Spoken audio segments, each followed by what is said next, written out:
Welcome to the official release of the newly completed white paper study, The Risks to the Greater Columbus Water Supply from Oil and Gas Production. I'm Carolyn Harding, co-organizer with the Columbus Community Bill of Rights and the Columbus Community Rights Coalition. We chose to meet here at the Scioto Riverfront as a great majority of the Columbus drinking water supply comes from the Upper Scioto watershed, north of us in Morrow and Delaware counties.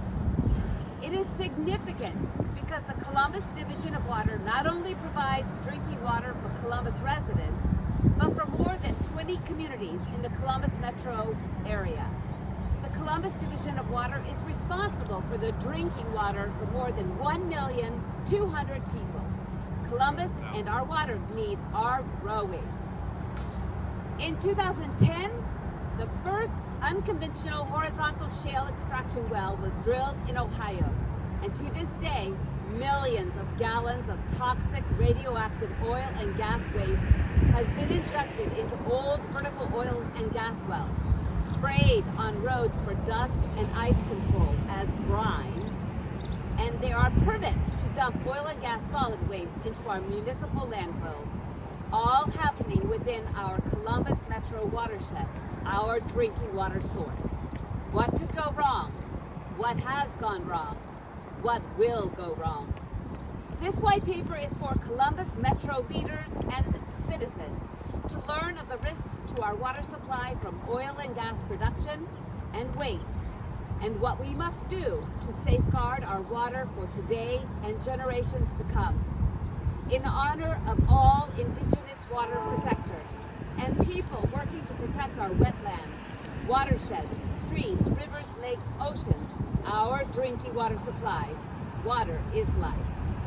I would like to now bring up Bob Krasen, my colleague, our colleague, and co-organizer. Thank you, Carolyn. I'm Bob Krasen. Every person's body consists of 50 to 65% water. It needs water daily for survival.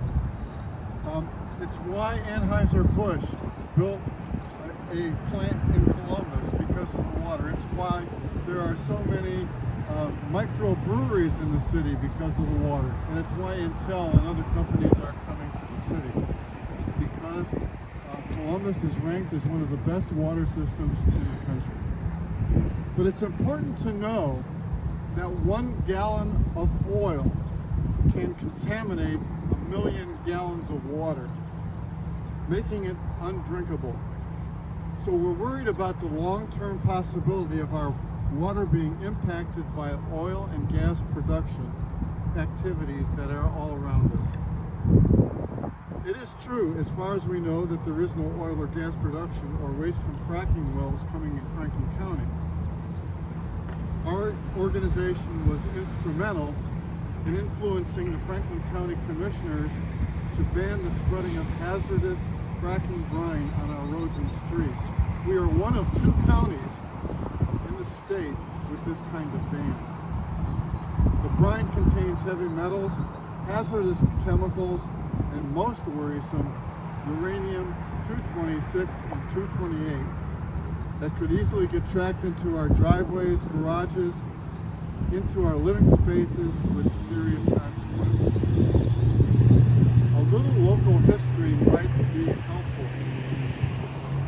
When I looked up the public water systems in our watershed, which extend into Delaware and Morrow counties,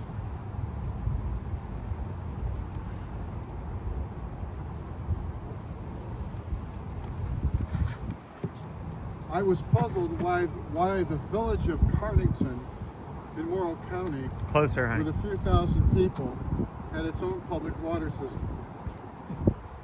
The answer was that in the 1960s, the first oil boom took place in Morrow County.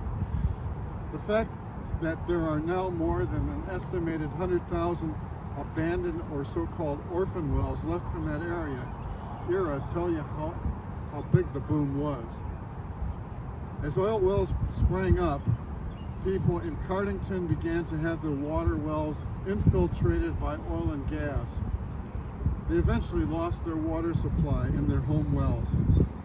Convoys of water trucks began to ply the streets selling water to the residents.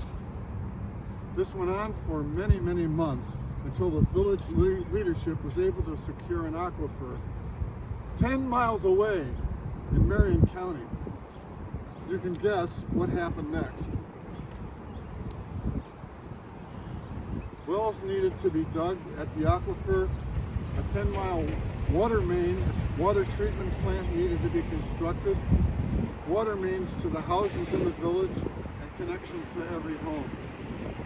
While I have no idea how much any of this cost, it had to be huge. The village recently purchased 17 acres of land around the aquifer to prevent infiltration from current fracking waste injection wells in the county. I hope that helps protect their future, but there are no guarantees. If Columbus would lose its water supply, there is no plan B. We would be literally screwed. Columbus is downstream from 13 injection wells in Laurel and Delaware counties, into which are pumped millions of gallons of liquid fracking waste.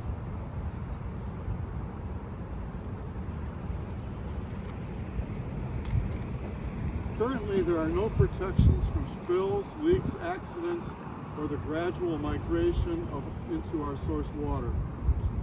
Our source water area has oil and gas pipelines that cross streams and highways. Many unmarked tanker trucks containing fracking brine go to these sites, including from West Virginia and Pennsylvania. The end of our paper has 15 asks of the City of Columbus so that our children and grandchildren will be assured that safe water will be available for them. I encourage you to read them in the white paper carefully. Here is a brief summary of them. We want the city to do soil and water testing and monitoring close to the fracking brine injection wells in Delaware and Laurel counties. We want the city to map routes taken by frack brine tanker trucks where there are potential hazards and problems on the road. We want the city to create an emergency notification with Columbus included. Columbus currently gets no notification if there's an accident or incident. Develop a database of incidents of oil and gas contamination by frack materials in the source water protection area. And finally, to discuss with Delaware and Morrow counties officials about the hazards of liquid frack brine being spread on roads to melt ice. The reason that we ask Columbus for these 15 changes is that no one else is going to do it. Not the federal or state EPAs, not the Ohio Department of Natural Resources, and none of the other cities and their water departments have the wherewithal to do these asks. If Columbus doesn't do it, it won't be done.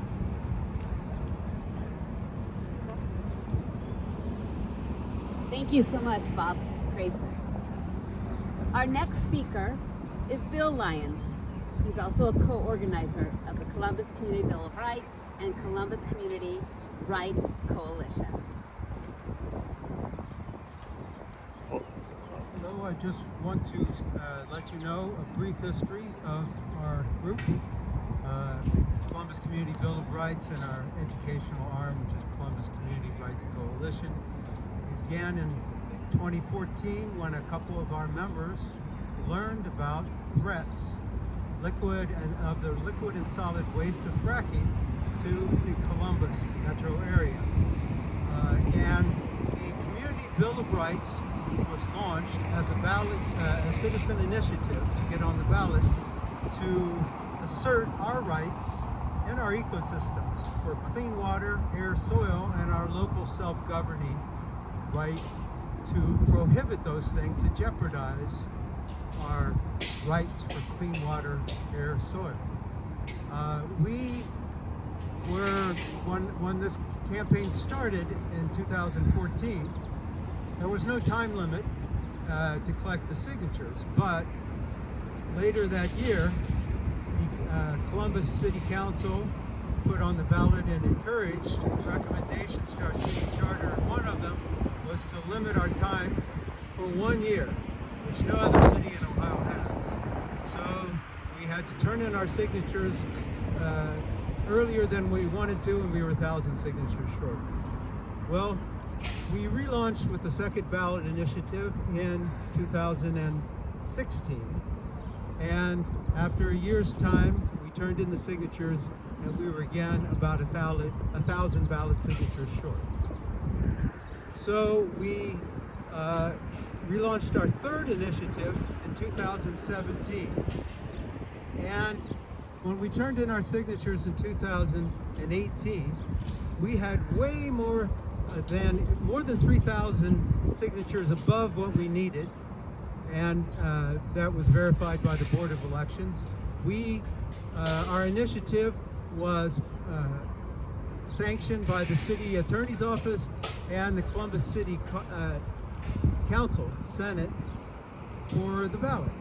Well, the Board of Elections then, which is supposed to be an administrative body, should have sanctioned it to go on the November 2018 ballot. Well, our legislature granted a year before boards of elections with a constitutional right to keep citizen initiatives from the ballot if they felt it was beyond municipal authority, even though they're not a court of law. So we were kept from the ballot. And many people who signed our petition, thousands of them, did not get the opportunity to vote for our initiative. Well, since that time, shortly after that, another initiative that was kept from the ballot, but eventually got on because the Ohio Supreme Court overturned a ruling that they used against us, was the Lake Erie Bill of Rights. So we relaunched our campaign in 2019. We were 9 months on our way, having collected over 9,000 signatures when COVID happened, March 2020. We appealed to City Council to let us collect signatures to suspend our campaign. We had to suspend our campaign, and we wanted City Council to let us have our time when it is safe to collect signatures again. They refused to help us, and again we were stifled from the ballot there, so unjustly.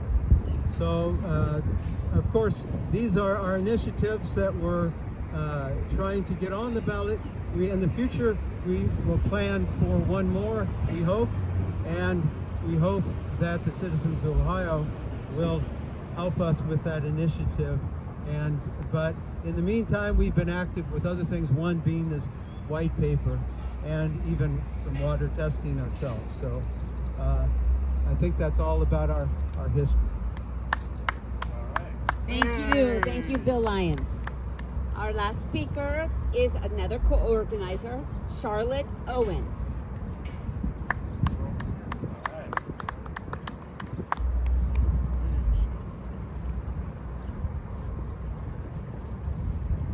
This white paper comes out of various of our members' review of papers we were able to get from the City of Columbus Water Utility from their Source Water Protection Plan.